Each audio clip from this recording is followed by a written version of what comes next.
Good afternoon. Secretary Mnuchin, Secretary Ross, EPA Administrator Scott Pruitt, members of Congress, distinguished guests, on behalf of the First Family, welcome to the White House.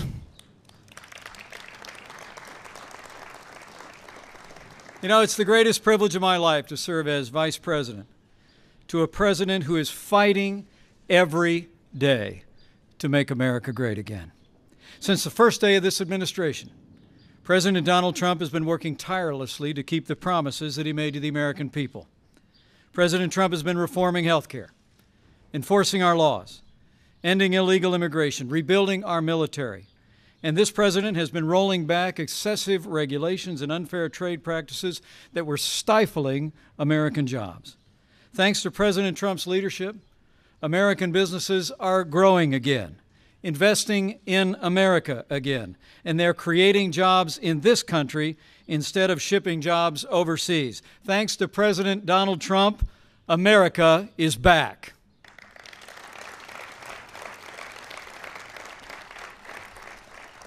And just last week, we all witnessed the bold leadership of an American president on the world stage, putting America first. From the Middle East to Europe, as leader of the free world, President Trump reaffirmed historic alliances, forged new relationships, and called on the wider world to confront the threat of terrorism in new and renewed ways. And by the action the President will announce today, the American people and the wider world will see once again. Our President is choosing to put American jobs and American consumers first. Our President is choosing to put American energy and American industry first. And by his action today, President Donald Trump is choosing to put the forgotten men and women of America first. So with gratitude for his leadership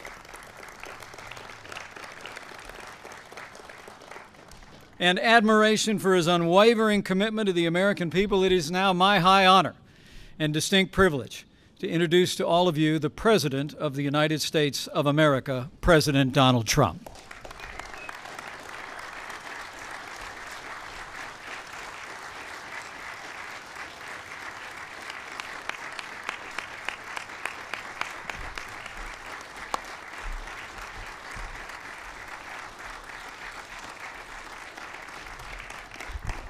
Thank you very much. Thank you. I would like to begin by addressing the terrorist attack in Manila. We're closely monitoring the situation, and I will continue to give updates. Anything happens during this period of time, but it is really very sad as to what's going on throughout the world with terror. Our thoughts and our prayers are with all of those affected. Before we discuss the Paris Accord, I'd like to begin with an update on our tremendous, absolutely tremendous economic progress since Election Day on November 8th. The economy is starting to come back, and very, very rapidly. We've added $3.3 trillion in stock market value to our economy and more than 1 million private sector jobs. I've just returned from a trip overseas where we concluded nearly $350 billion of military and economic development for the United States, creating hundreds of thousands of jobs. It was a very, very successful trip. Believe me. Thank you. Thank you. In my meetings at the G7, we have taken historic steps to demand fair and reciprocal trade that gives Americans a level playing field against other nations. We're also working very hard for peace in the Middle East, and perhaps even peace between the Israelis and the Palestinians. Our attacks on terrorism are greatly stepped up, and you see that. You see it all over. From the previous administration, including getting many other countries to make major contributions to the fight against terror. Big, big contributions are being made by countries that weren't doing so much in the form of contribution. One by one, we are keeping the promises I made to American people during my campaign for president, whether it's cutting job-killing regulations, appointing and confirming a tremendous Supreme Court justice, putting in place tough new ethics rules, achieving a record reduction in illegal immigration on our southern border, or bringing jobs, plants, and factories back into the United States at numbers which no one until this point thought even possible. And believe me, we've just begun.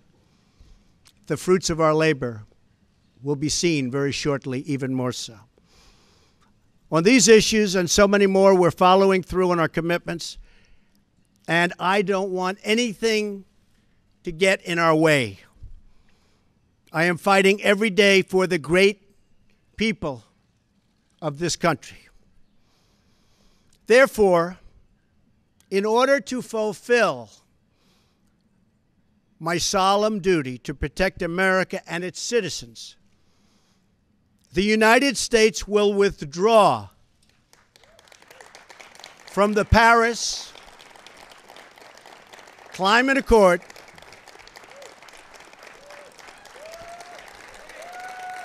Thank you.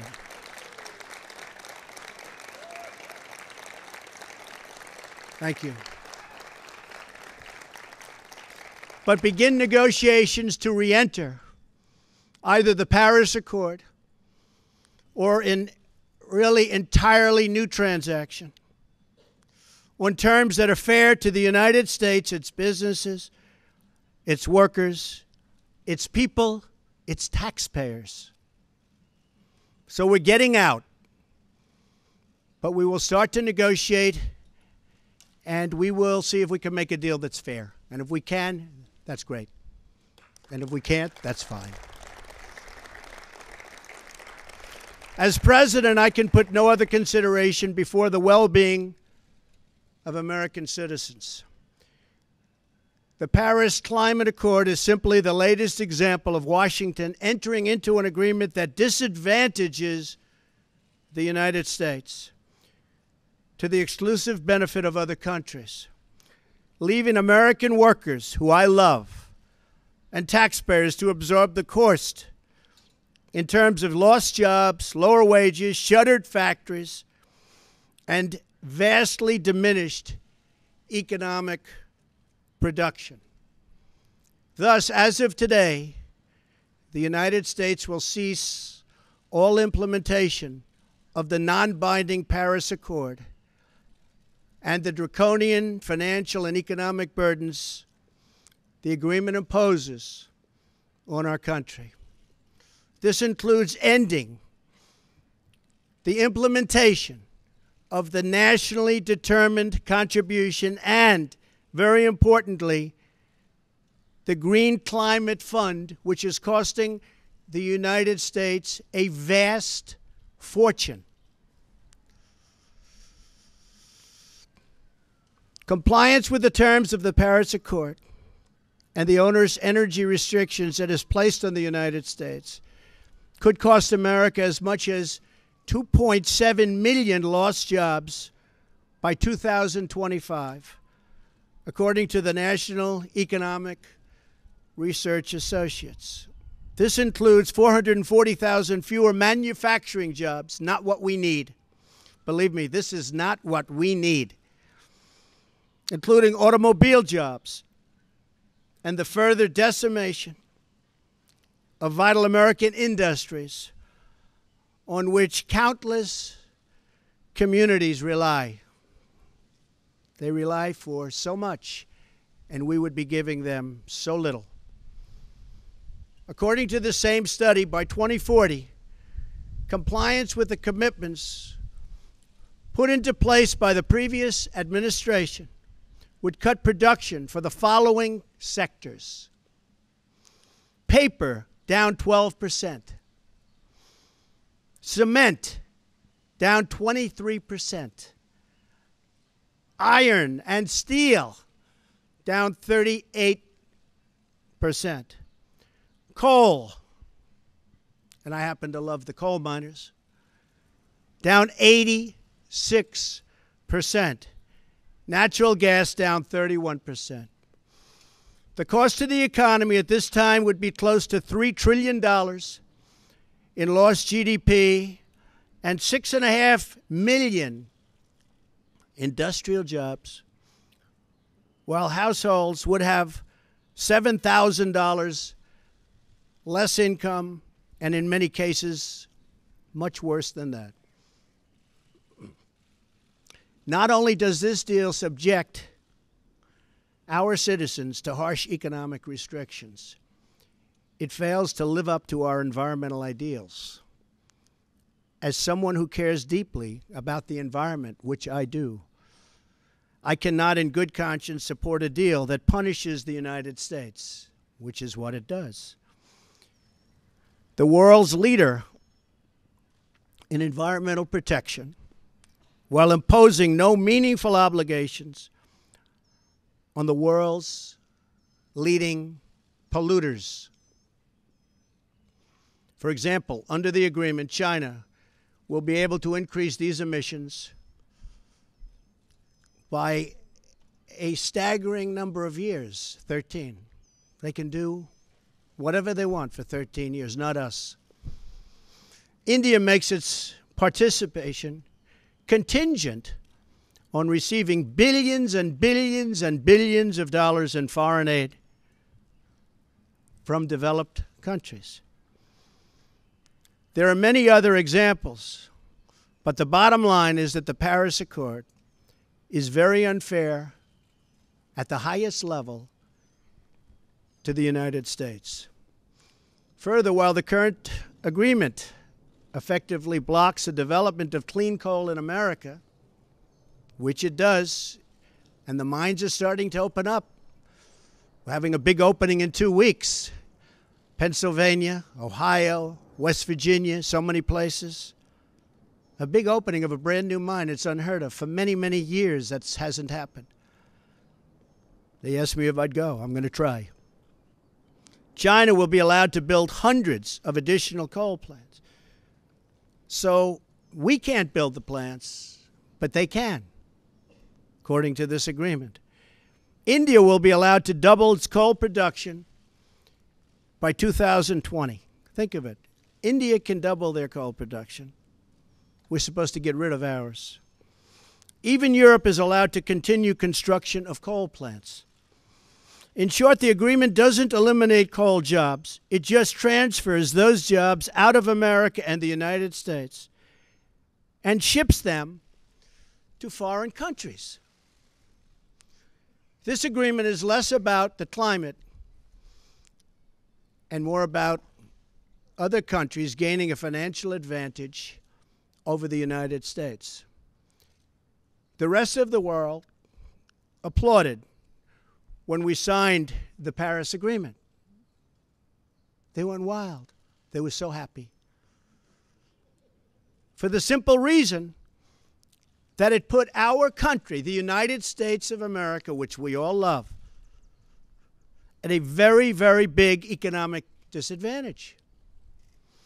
A cynic would say the obvious reason for economic competitors and their wish to see us remain in the agreement is so that we continue to suffer this self-inflicted major economic wound. We would find it very hard to compete with other countries from other parts of the world. We have among the most abundant energy reserves on the planet, sufficient to lift millions of America's poorest workers out of poverty. Yet under this agreement, we are effectively putting these reserves under lock and key, taking away the great wealth of our nation. It's great wealth. It's phenomenal wealth. Not so long ago, we had no idea we had such wealth. And leaving millions and millions of families trapped in poverty and joblessness. The agreement is a massive redistribution of United States wealth to other countries. At 1% growth, renewable sources of energy can meet some of our domestic demand. But at 3 or 4% growth, which I expect, we need all forms of available American energy, or our country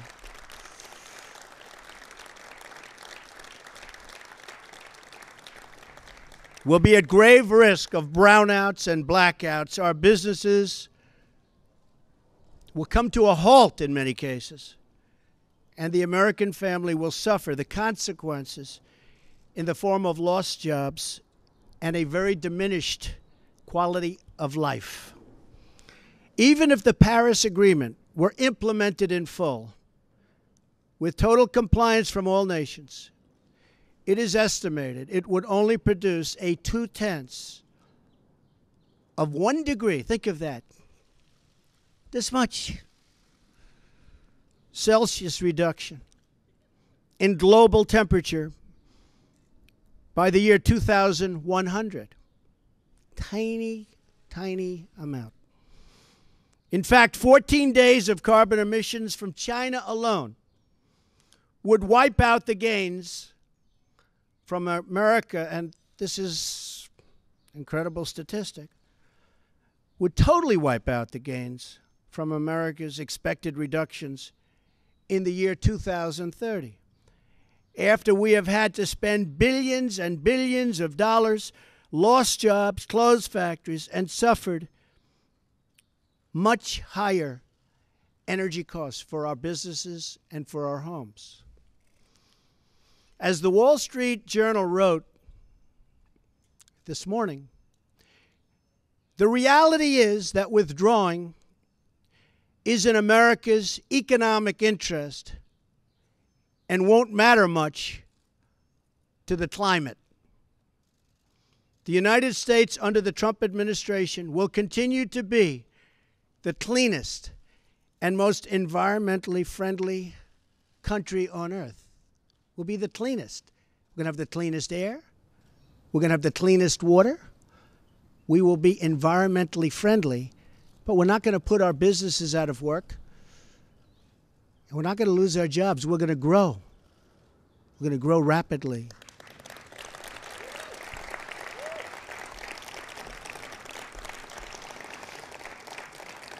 And I think you just read, it just came out minutes ago, the Small Business Report. Small businesses, as of just now, are booming, hiring people, one of the best reports they've seen in many years. I'm willing to immediately work with Democratic leaders to either negotiate our way back into Paris under the terms that are fair to the United States and its workers, or to negotiate a new deal that protects our country and its taxpayers.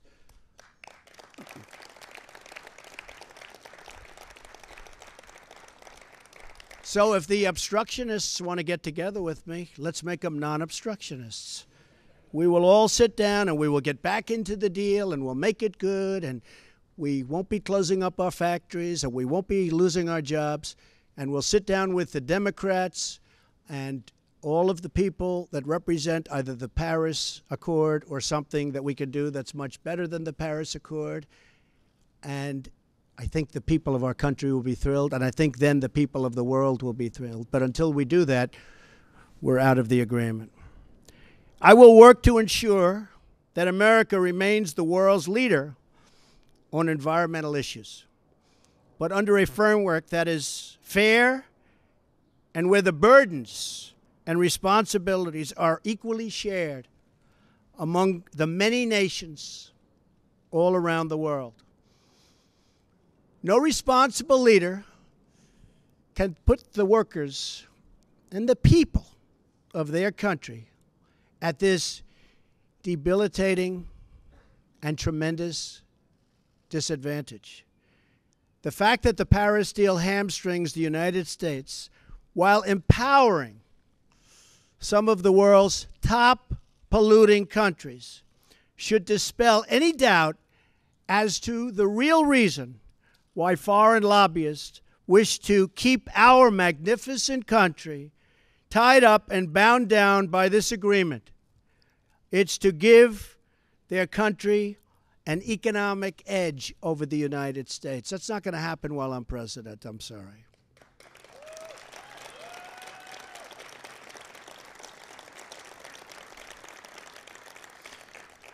My job as president is to do everything within my power to give America a level playing field and to create the economic, regulatory, and tax structures that make America the most prosperous and productive country on earth, and with the highest standard of living and the highest standard of environmental protection. Our tax bill is moving along in Congress, and I believe it's doing very well. I think a lot of people will be very pleasantly surprised. The Republicans are working very, very hard. We'd love to have support from the Democrats, but we may have to go it alone, but it's going very well. The Paris Agreement handicaps the United States economy in order to win praise from the very foreign capitals and global activists that have long sought to gain wealth at our country's expense.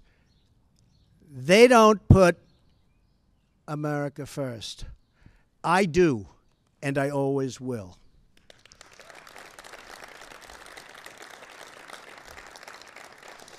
The same nations asking us to stay in the agreement are the countries that have collectively cost America trillions of dollars through tough trade practices and, in many cases, lax contributions to our critical military alliance. You see what's happening. It's pretty obvious to those that want to keep an open mind. At what point does America get demeaned? At what point do they start laughing at us as a country? We want fair treatment for its citizens, and we want fair treatment for our taxpayers. We don't want other leaders and other countries laughing at us anymore, and they won't be. They won't be. I was elected to represent the citizens of Pittsburgh, not Paris.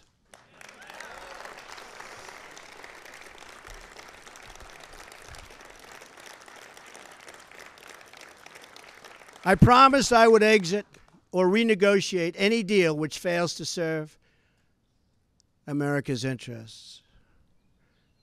Many trade deals will soon be under renegotiation. Very rarely do we have a deal that works for this country, but they'll soon be under renegotiation.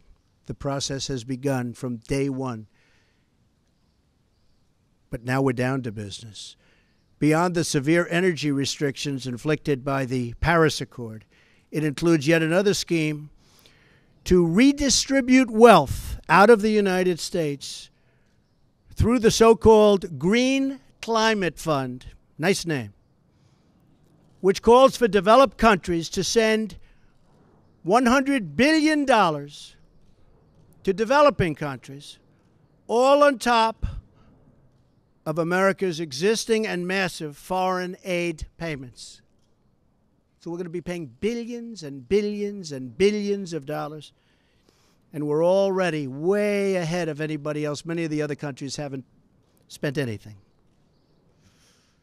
and many of them will never pay one dime. The Green Fund would likely obligate the United States to commit potentially tens of billions of dollars, of which the United States has already handed over $1 billion. Nobody else is even close. Most of them haven't even paid anything, including funds raided out of America's budget for the war against terrorism. That's where they came. Believe me, they didn't come from me. They came just before I came into office. Not good. And not good the way they took the money. In 2015, the United Nations,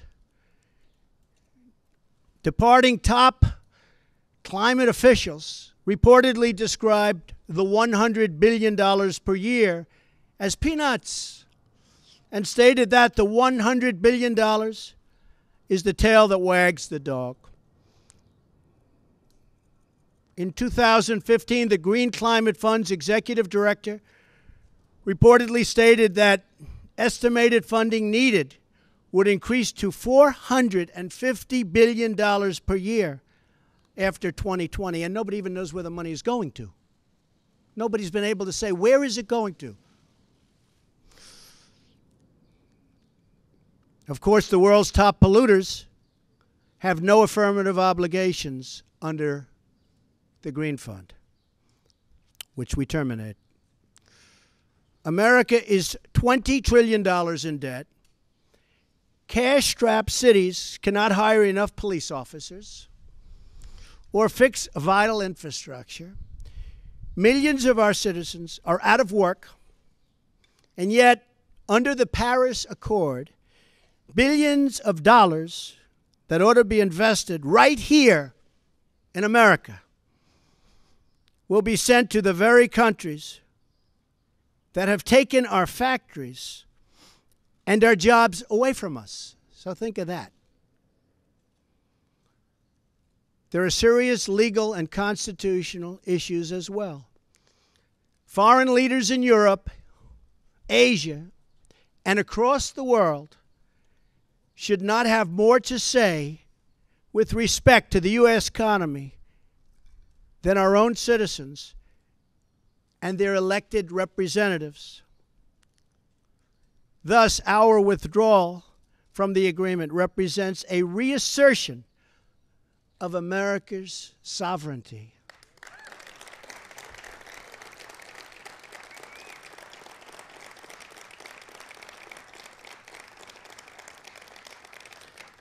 Our Constitution is unique among all nations of the world. And it is my highest obligation and greatest honor to protect it. And I will.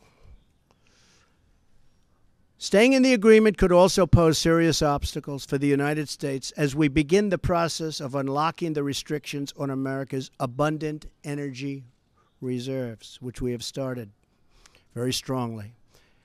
It would once have been unthinkable that an international agreement could prevent the United States from conducting its own domestic economic affairs. But this is the new reality we face if we do not leave the agreement or if we do not negotiate a far better deal. The risks grow as historically these agreements only tend to become more and more ambitious over time. In other words, the Paris framework is just a starting point, as bad as it is, not an end point. And exiting the agreement protects the United States from future intrusions on the United States' sovereignty and massive future legal liability. Believe me, we have massive legal liability if we stay in. As president, I have one obligation, and that obligation is to the American people. The Paris Accord would undermine our economy, hamstring our workers, weaken our sovereignty, impose unacceptable legal risk, and put us at a permanent disadvantage to the other countries of the world. It is time to exit the Paris Accord.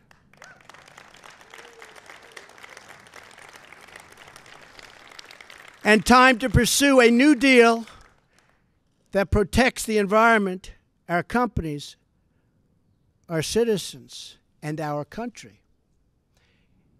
It is time to put Youngstown, Ohio, Detroit, Michigan, and Pittsburgh, Pennsylvania, along with many, many other locations within our great country, before Paris, France. It is time to make America great again. Thank you. Thank you. Thank you very much.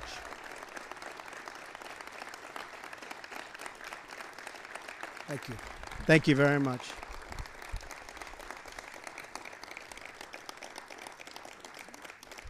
Thank you very much. Very important. I'd like to ask Scott Pruitt, who most of you know and respect, as I do, just to say a few words. Scott, please.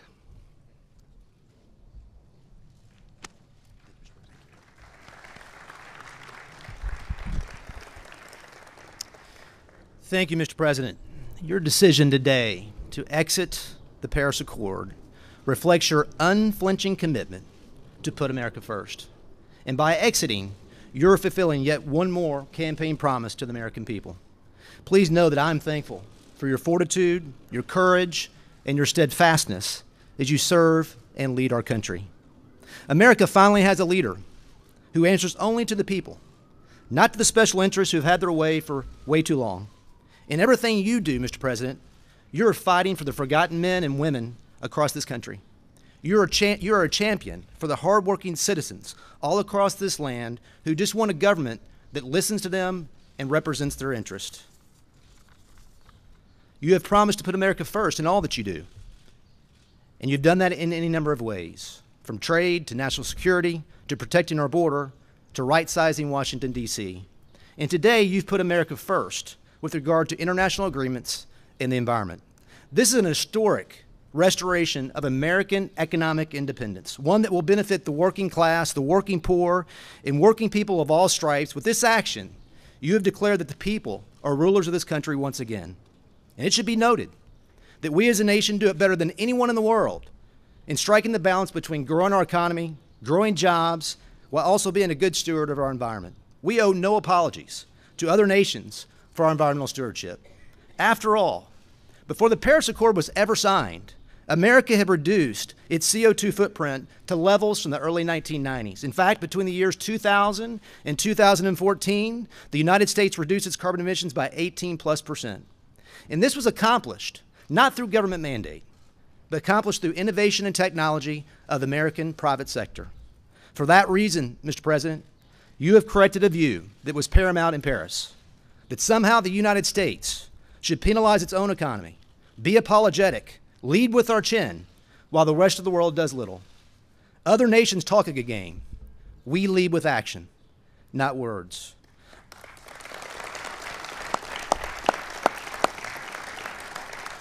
Our efforts, Mr. President, as you know, should be on exporting our technology, our innovation, to nations who seek to reduce their CO2 footprint to learn from us. That should be our focus, versus agreeing to unachievable targets that harm our economy and the American people. Mr. President, it takes courage, it takes commitment to say no to the plaudits of men while doing what's right by the American people. You have that courage, and the American people can take comfort because you have their backs. Thank you, Mr. President. Thank you. Thank you. Thank you.